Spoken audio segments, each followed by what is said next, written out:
In a quiet Arizona suburb, I came hunting one con man and uncovered a criminal empire hidden behind white fences and HOA bylaws. Now I'm racing to expose the truth before they erase me like the others. Welcome to East Bramblewood, where order is a weapon, and I'm the target.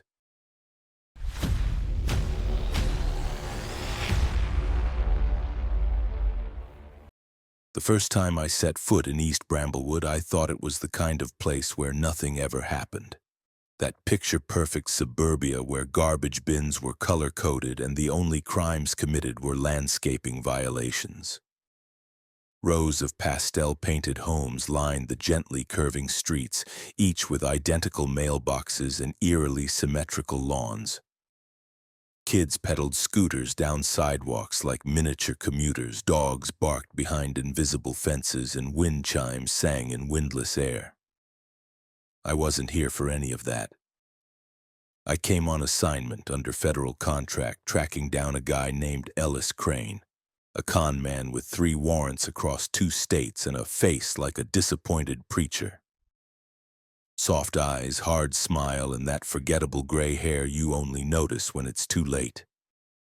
He was last seen in a community just outside Phoenix, and by sheer bad luck or calculated cunning, he'd landed in the regulatory clutches of a place run by one of the strictest HOAs in the county. To blend in, I rented a modest 2-bedroom under an alias and pretended to be a freelance software engineer from Denver.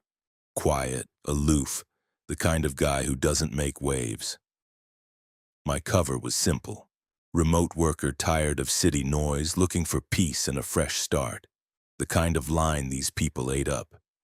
The HOA president, Michelle Stanton, greeted me on my second day with a pamphlet and a smirk. Tall, polished, and surgically courteous, she wore authority like a badge and perfume like a weapon.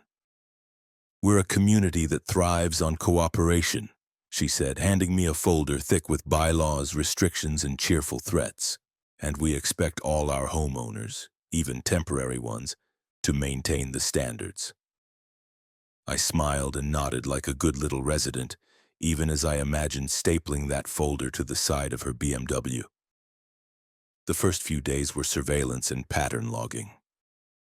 I wasn't after blood, just movement. I mapped delivery routes, trash schedules, dog walkers. I scoped every car that didn't match the registry, every light left on past midnight. But Ellis was a ghost. If he was here, he wasn't playing the usual game. Then came House 49, a bland beige 2-story with trimmed hedges and no personality. But something felt off. Packages arrived at odd hours. Visitors pulled into the driveway in tinted SUVs and never stayed more than 10 minutes.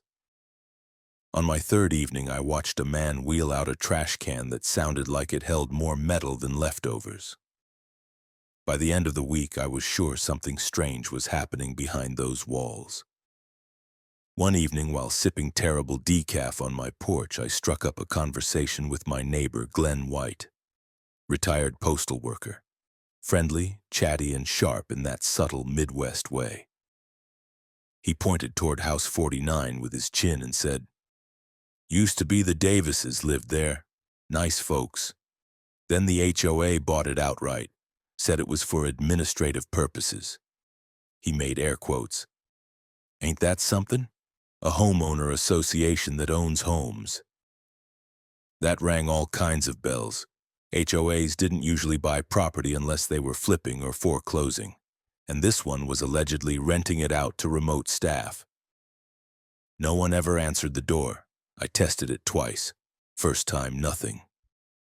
Second time, I saw movement behind the blinds. Someone watching me back. At that point, I knew I was no longer chasing just one man. But the biggest surprise came 2 nights later. I followed one of the midnight visitors from House 49. The guy drove a black Dodge Durango with stolen plates. I ran them through a buried contact in DMV. He parked in front of the HOA community center. Not the public building, the private one. The one residents weren't allowed into. He used a key card, slipped inside, stayed exactly 11 minutes, then walked out with a sealed banker's box. I tailed him for half a block before he pulled a fast U-turn and took off. I peeled away to avoid confrontation, heart pounding, wondering just how deep this rabbit hole went. So far, I'd seen no sign of Ellis Crane, but I had stumbled on something bigger and far more organized. Something that wore khaki slacks and HOA logos by day and did its real work when the block slept.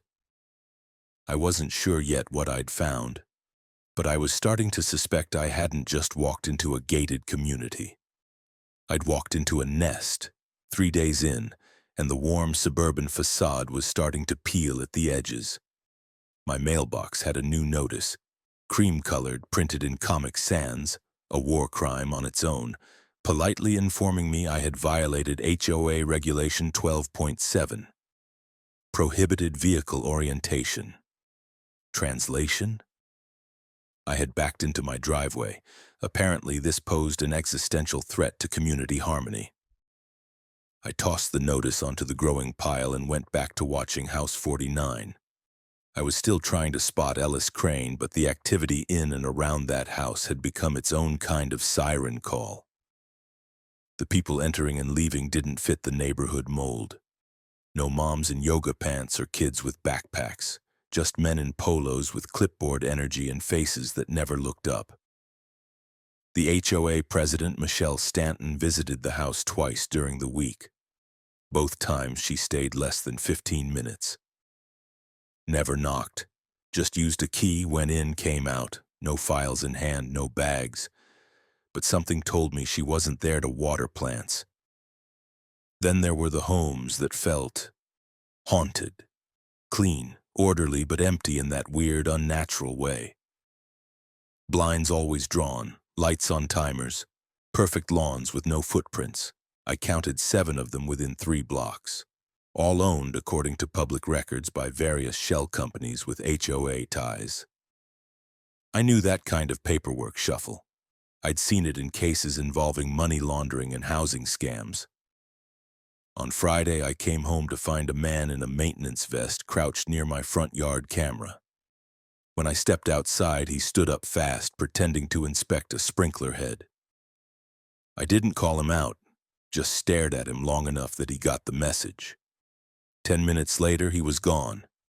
My camera cable had been clipped. That same night, someone went through my trash. They left the lid off and a single footprint in the dirt, men's size 11 thick tread. My shoes were size 10. I was being watched.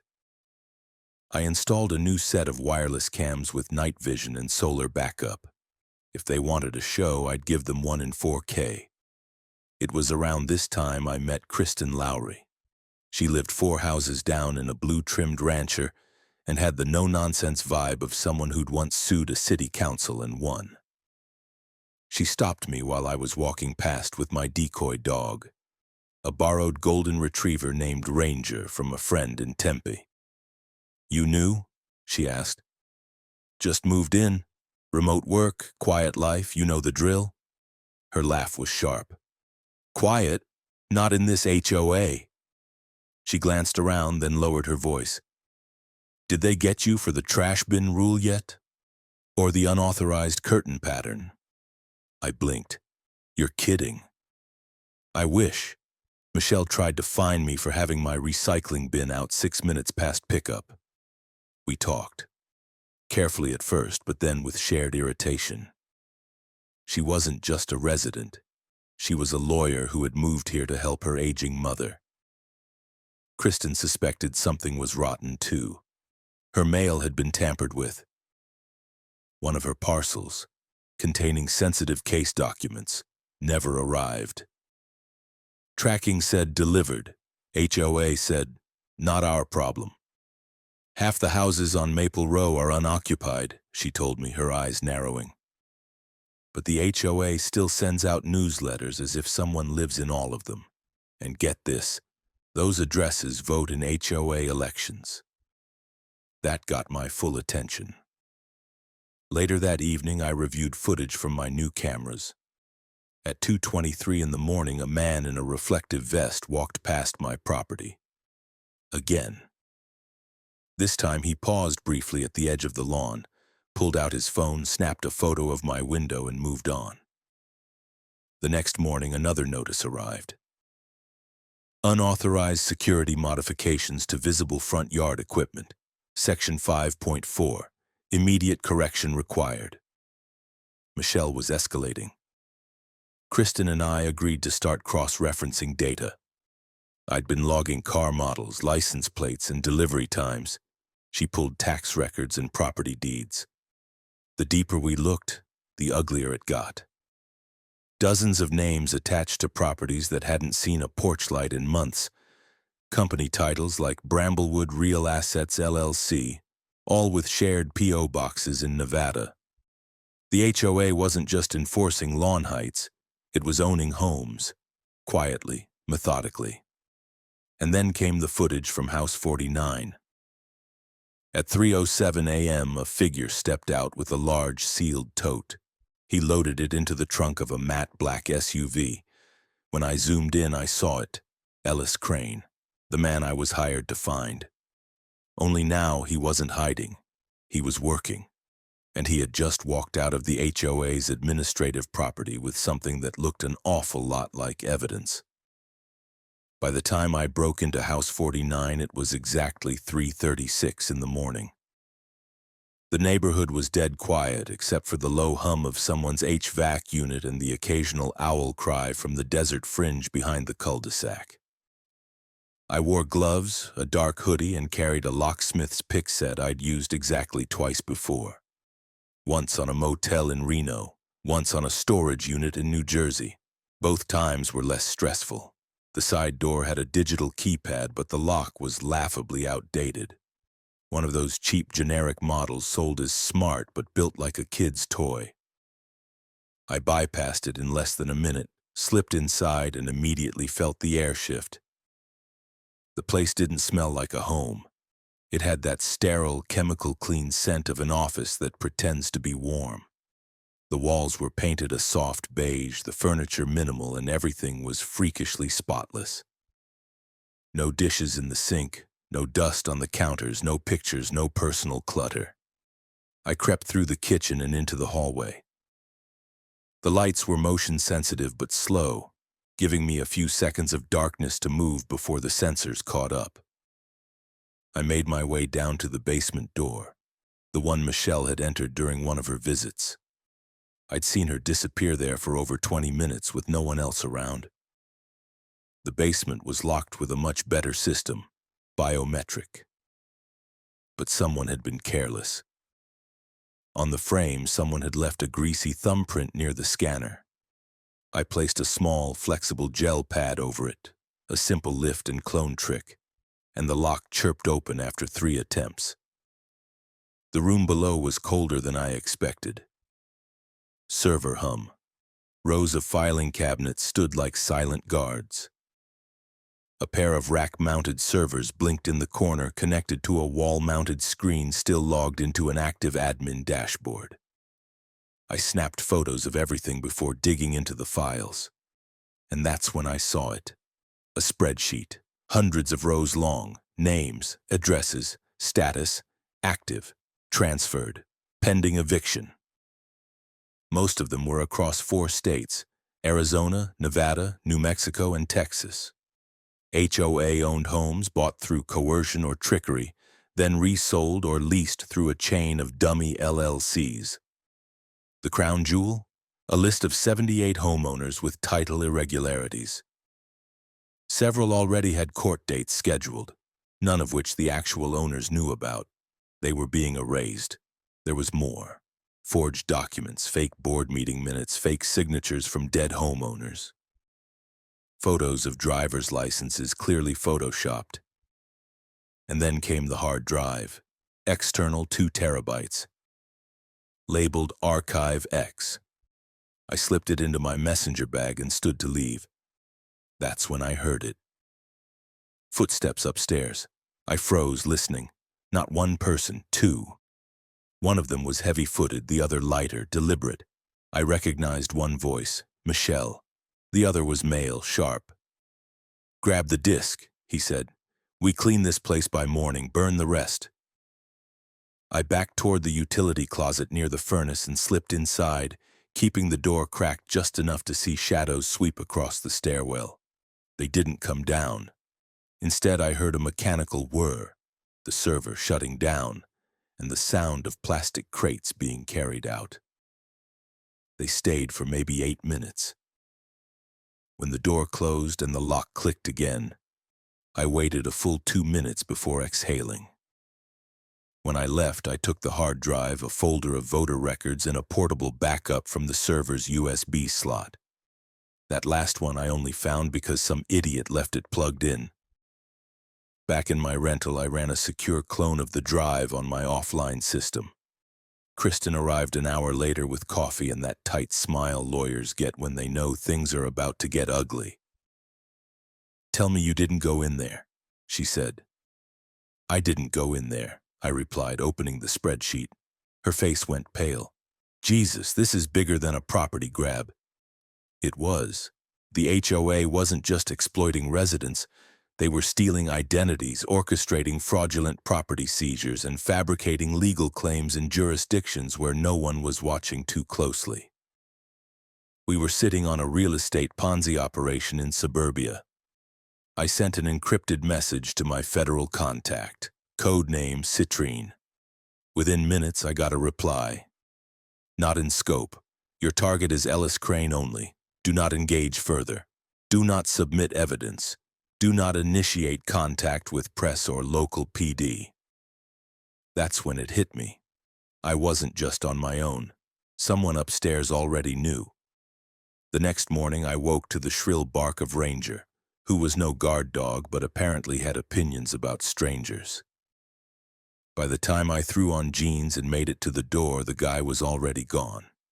Just a blurry figure in a safety vest walking away like he owned the pavement. At my feet, a neatly folded notice in a plastic sleeve zip-tied to my doorknob. Violation notice, Section 9. Point 4. Unauthorized property surveillance. Cease and desist all use of exterior recording devices within HOA-governed territory. Penalties apply. See enclosed fine structure. They were pushing hard now. I'd rattled the cage and the snakes were awake. Kristen and I met later that afternoon at a diner on the edge of town, neutral ground away from the HOA's leash.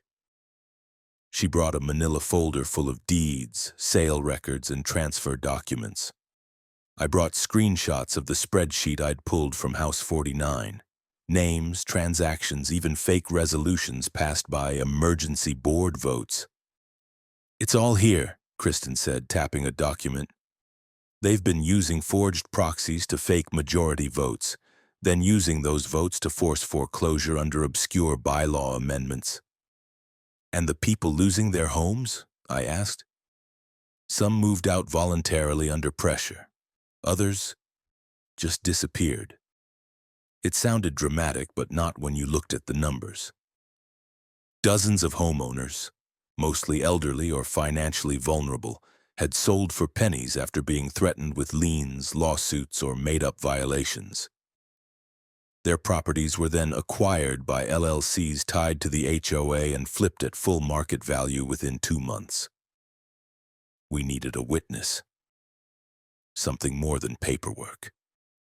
Kristen tracked down a man named Wendell Price, used to live at 104 Juniper Drive.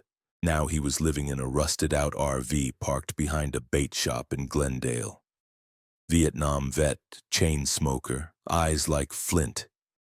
When we found him, he was fixing a coffee can antenna with duct tape and listening to 80s country. "Took my house," he said after we introduced ourselves and told him why we'd come. "Told me I owed back dues I never agreed to. Said they'd take me to court, seize the place, hit me with fees until I begged to leave." "Did you sign anything?" Kristen asked. "Hell no, they forged it. I saw the signature and wasn't even my handwriting. They got that HOA president, Michelle?" She smiled while handing me the check. $5 grand. My house was worth $300. Wendell gave us a copy of the notice he received, the one that made him leave. It was stamped with a legal-looking seal, one I recognized from the files I stole. The same forged notary the HOA had used on a dozen other properties. It was solid gold. We figured it was time to alert the authorities. My federal handler had shut the door, but we had enough for the county prosecutor. Or so we thought. Kristen knew a guy, Lieutenant Robert Keller, a 20-year vet with the local police department, supposed straight shooter. We met him in the back of the precinct, off record, behind a locked filing room. Kristen laid everything out. Keller skimmed the documents, brows furrowed, nodding slowly. "I've had suspicions about that HOA for years," he said. "This is good work. Leave it with me. I'll get it to the right people." I wanted to believe him, really did. But 2 days later, everything went sideways. Kristen called me, voice tight. "The files we gave Keller? Gone. He says he never got them. And Wendell's RV was towed yesterday. No record of the request." That night, I checked my house cams. The feed was blank. Not just off, erased. Someone had accessed the system and wiped everything. I ran a network trace. The IP matched a municipal range, police infrastructure. I had a bad feeling in my chest, the kind that tells you when the hunters become the target. It got worse. I was pulling into my driveway when 2 black and whites boxed me in. Officers stepped out. One of them was Keller, calm, casual, holding a clipboard like it was just another Tuesday. "Lucas Mason?" he said, using my real name. My blood chilled. "We have reason to believe you've been engaged in unlawful surveillance, breaking and entering, and possible impersonation of a law enforcement official." I kept my face neutral, hands on the wheel. "You're kidding." "Got complaints, witnesses. HOA board is pressing charges," Keller continued. "Step out of the vehicle, please." If it wasn't for Kristen, I'd be in a holding cell right now. She arrived minutes later, pure fury in a business suit, waving a court order she'd pulled out of thin air. Emergency injunction. Civil suit filed against the HOA that morning. Enough legal chaos to stall them. Keller didn't like that, not one bit. Later that night, Kristen and I reviewed everything. Her theory, Keller wasn't just lazy, he was in on it. A few late-night calls confirmed it. Michelle had pushed to get him elected to a local oversight board, and conveniently, he had no record of any disciplinary actions despite multiple citizen complaints. He wasn't a cop, he was a cleanup man. I was on a leash, and now they were trying to pull it tight. It took me all of 10 minutes to pack a go bag. Not because I planned to run, but because I knew what was coming. Once someone like Keller makes a move, they don't back off, especially when their leash is held by someone as vindictive as Michelle Stanton. And Michelle? She didn't just want me gone. She wanted me discredited, erased, preferably in handcuffs and humiliated. Kristen and I knew we had to move fast. We couldn't go to the local cops. Keller's fingerprints were already all over the internal complaint system. Half the HOA-related complaints from the past 2 years had been archived without investigation. The man was a one-man evidence shredder. So we went straight to the court of public opinion. Kristen used one of her media contacts, a local investigative reporter named Carla Vega. Carla had been sniffing around HOA abuse cases for months but lacked the kind of hard evidence we'd been drowning in. Within 24 hours, she had the story drafted. Phoenix suburb HOA accused of real estate fraud, illegal foreclosures, and forged homeowner elections. It was splashed across the digital front page of the state's largest independent news outlet by sunrise. Names were named, documents were uploaded. We made sure to leave out my identity. I still had a federal contract to technically honor, but the article didn't need my face. The evidence was enough. By noon, residents of East Bramblewood were buzzing like a kicked hornet's nest. Kristen and I knew they wouldn't stay quiet for long.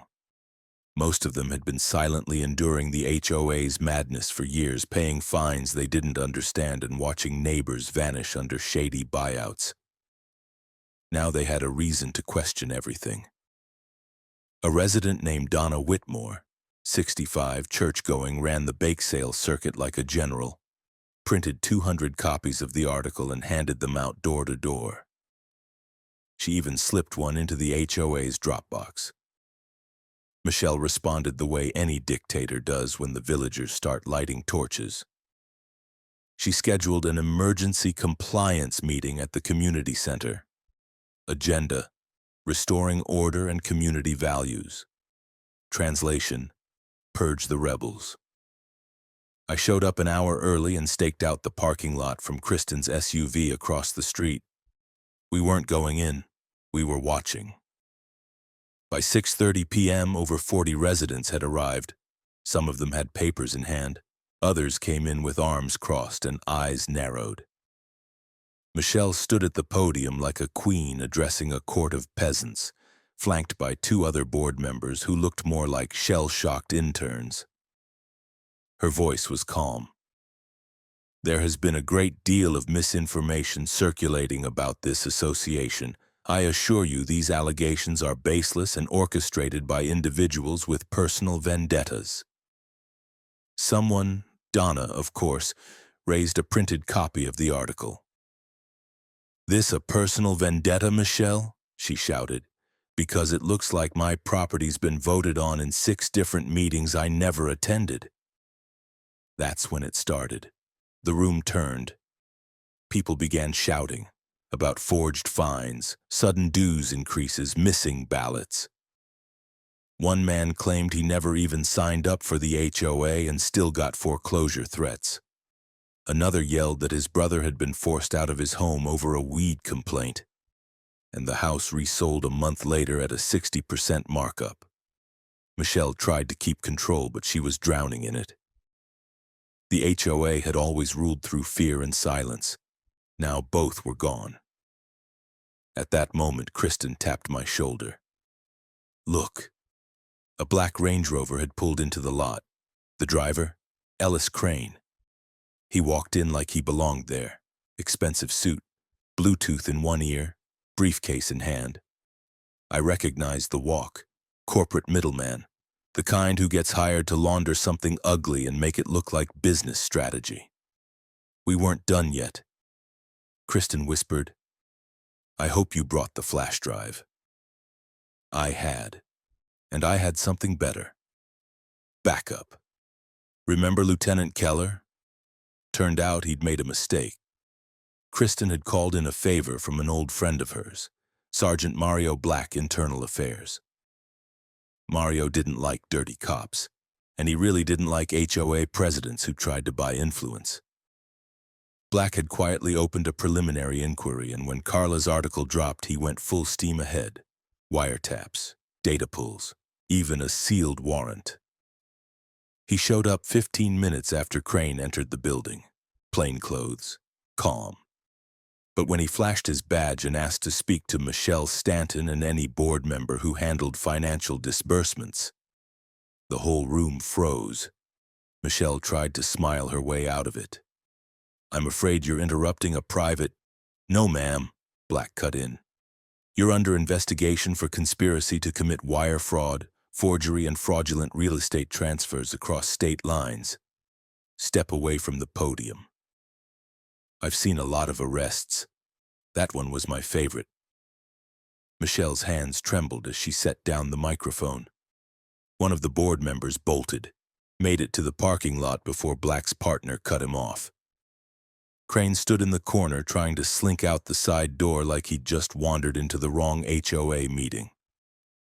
No luck. Black called his name, and 2 agents who'd been waiting outside stepped in with cuffs. I never smiled harder. Within the hour, 12 people were taken into custody.